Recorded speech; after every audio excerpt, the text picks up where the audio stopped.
Hey, thank you for tuning in to Mr. Cliff's Toy Shop. On today's review, we take a look at the Super 7 Teenage Mutant Ninja Turtles Ultimate Rocksteady. Today I'll be reviewing this figure in the following categories: accessories, articulation, design, is it essential to your collection, functionality, and price. Once those scores are totaled, I'll give you my opinion if this figure is a pass or a purchase. So let's remove the first, should this be called the slipcover? Let's open the box. So let's take off the slipcover. Oh no! And there we have Rocksteady, looking pretty great in package. Why he's stuck in there? Don't worry, we're gonna get him out. He won't be stuck for long. Then he says, So for accessories, Bebop falls on the light end of accessories. We get this molded together accessories, all molded in one color, very reminiscent of the original toy. And then we get those same versions separate, however this time with some paint. This blade looks pretty good. I'm thinking that this came with Bebop, as I have a similar blade laying around the house and I wasn't sure what figure it belonged to. So we get a gun that doesn't look painted, however compared to this it is a darker color. I wish we would have seen more details on this weapon, such as dry brushing, etc. And we get this sewer cover, which is almost identical. They simply did some dry brush over it and it doesn't look that well, a bit cheesy and lackluster. Then we get 3 grenades, which look very good. This is the same grenade that came with Metalhead, and I really like the paint that's on this. Even though it's only small areas that's painted, it really helps this to stand out, as you see really the difference between the two. And we only get a pair of additional hands, at least they're fisted, and that is about it. No alternate head sculpts, no additional guns. That is about it. So for overall accessories, I'm gonna give Rocksteady a 6 out of 10. Those are grenades. All right, so for articulation, the head barely looks up any, which seems to be a common theme.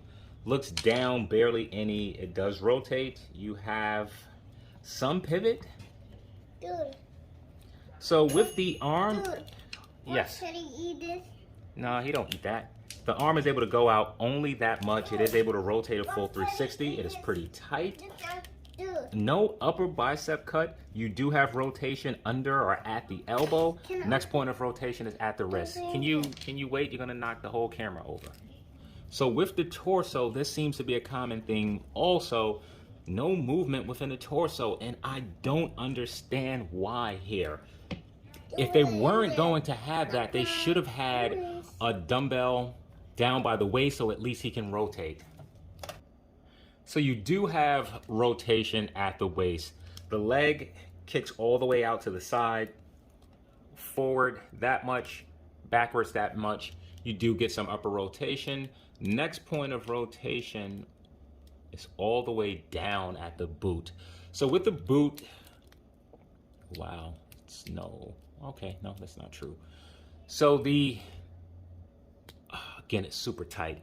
So this one barely moves, and I'm not gonna push it. It moves 1 click down, 1 click up. Does rotate good on the inside as well as the outside. The knees are single jointed, bending in only that much. There's no butterfly joint if I haven't mentioned it. And that is the articulation, which is very disappointing. The hands are also on a peg, moving side to side instead of up and down. So this figure is very disappointing when it comes to articulation. The head isn't good, the torso is terrible, the arms aren't that functional, and the legs also pretty much suck. So for overall articulation, I'm giving this figure a 4 out of 10. So for design, there's really not a lot of differences between the two. As you look, you'll see that the paint sculpts are vaguely similar. This one came with a belt. I have no idea where it is, or at least I remember a belt. But just starting at the top for a moment, I really like this head sculpt. It looks phenomenal. The eyes are painted very well. It has that orange and green, the same as the original one did. And even here with the original, the teeth are painted. Super 7 made sure to do the same, adding some black features throughout the creases, which look really phenomenal. It really looks well. And if you look, both have the black tank top. This one, however, is textured and have some wrinkles, so that looks better. Looking at the turtle shells, they're dirty, look really good. Looking at the bracelets here, they have some different designs. Here you see circles, squares. This is more of rectangles throughout, though it has some gold dry brushing on it. And looking at this here, this one on the Super 7 figure is easy to look at the bullets or missiles. Dude, Yes, look at your hand. Rocksteady. It was right there. So what I would have liked on this one, if they would have actually painted the bullets, some silver, some bronze, that would have brought this out a lot more. Coming down, the pants are similar browns, similar greens, similar blacks. And if you look at the pants here, you can see the pockets. This one has more detail with the buttons painted silver. Coming down at the boots, Super 7 sculpted the bottom of them. Playmates is pretty, well, it's not exactly flat at the bottom. And turning the figure around, same similarities. Continue. So for design, I am very happy with this modern interpretation of the original toy, and I'm going to give this figure a 9 out of 10. So is this figure essential to your collection? We're going to speed this part up. So Rocksteady and Bebop within the original Teenage Mutant Ninja Turtle cartoons were very integral pieces in perhaps as many, if not more, episodes than Shredder or Krang. So when it comes to this particular character, he is absolutely essential to the original, and I'm going to give Rocksteady a 9 out of 10. So for functionality, let's go ahead and push through. So the head has very limited movement. We're not going to go over all of these pieces as I've done so with the articulation aspect. But one of the things that I like is that this strap, which is rubber, is actually loose. I really like the idea of that, which makes me think that this part is removable. It may be. I think you can take this off. Oh, I shouldn't have done that. Okay. This piece can absolutely come off. I don't think that it's meant to come off. I pulled up a little bit and I started to hear it tear, so I am going to not do that. The jaw appears to be articulated, or at least it looks like it. If not, it's just an additional sculpted piece. It's not articulated. So now let's talk about some issues here. With this torso, there was no good reason that this piece here is just singular sculpted. They could have made this in a way to where we had a floating piece, gave a similar look, or at least we could have had a ball joint and torso so that this could move. I'm just very disappointed with the movement of this figure. For such a large character, I'm surprised that you do not get an upper bicep cut. And then just the range of movement with the knees and etc. is just very limited and a bit frustrating. So for the accessories, I don't remember which hand these items go in. I'm going to attempt to put the sword into this hand. The hands are pretty tight. All right, I may have to remove that to get that done. So the hands aren't very forgiving. So I'm just going to go with the other hand, which appears to be a bit more open. So the blade fits a lot easier in that. Not as tight as the other one, but it is very secure. Taking that out, let's move to his other weapon, which fits in hand. And now when it comes to the hinge is side to side instead of up and down as it should be, so I will be deducting points for that.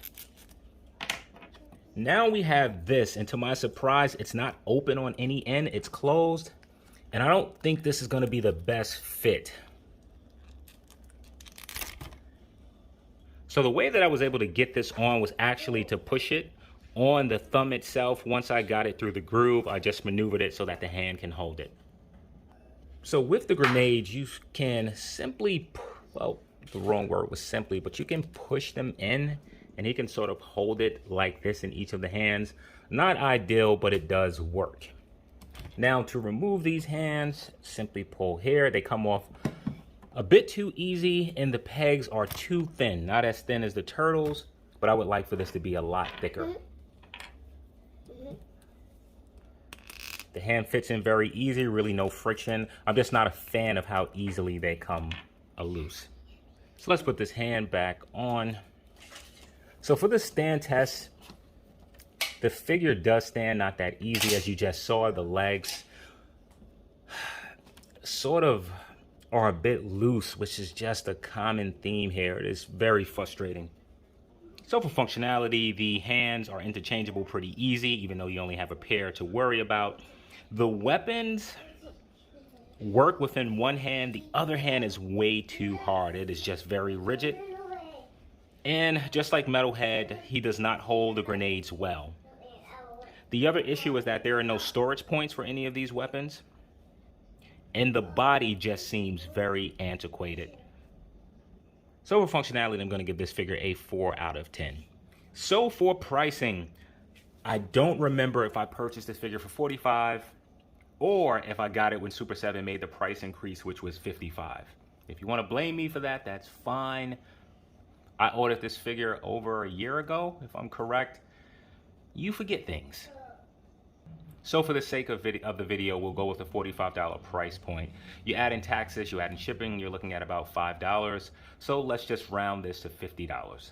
So now, is he worth the cost of admission? So as far as accessories, you don't get a lot. No interchangeable head. You only receive a pair of hands. You do receive 2 weapons. I would have liked to have 1 additional gun within this. The draw for this figure will absolutely be the size as well as the likeness to the original figure, which I think Super 7 did a really good job. I'm going to give this figure an 8 out of 10 for pricing, which should give Rocksteady an overall clip score of. So now, is this figure a pass or a purchase? I think that this is a really good Rocksteady, whether you're incorporating this into your NECA lineup or just a mixture of different turtles. He looks great. And I think he's big enough to be able to mix in with other turtle lines that have large turtles, such as those Playmate figures. Those turtles are way too big. So as far as a pass or a purchase, I think this one is a purchase. So here he is next to the original toy. Here he is next to the Power Rangers King Spinks. Here he is next to the Nick Series 2012 Turtles. Here he is next to Metalhead from the same wave, and I don't like that size. Here he is next to Raphael from the same line. Now, I want to throw in the... Can he have that? I want to throw in the Rocksteady from the NECA as well as Bebop from the same line.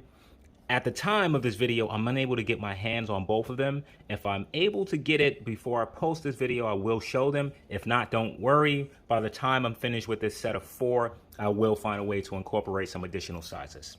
So, thank you for tuning in to Mr. Cliff's Toy Shop. I hope to see you during the next review.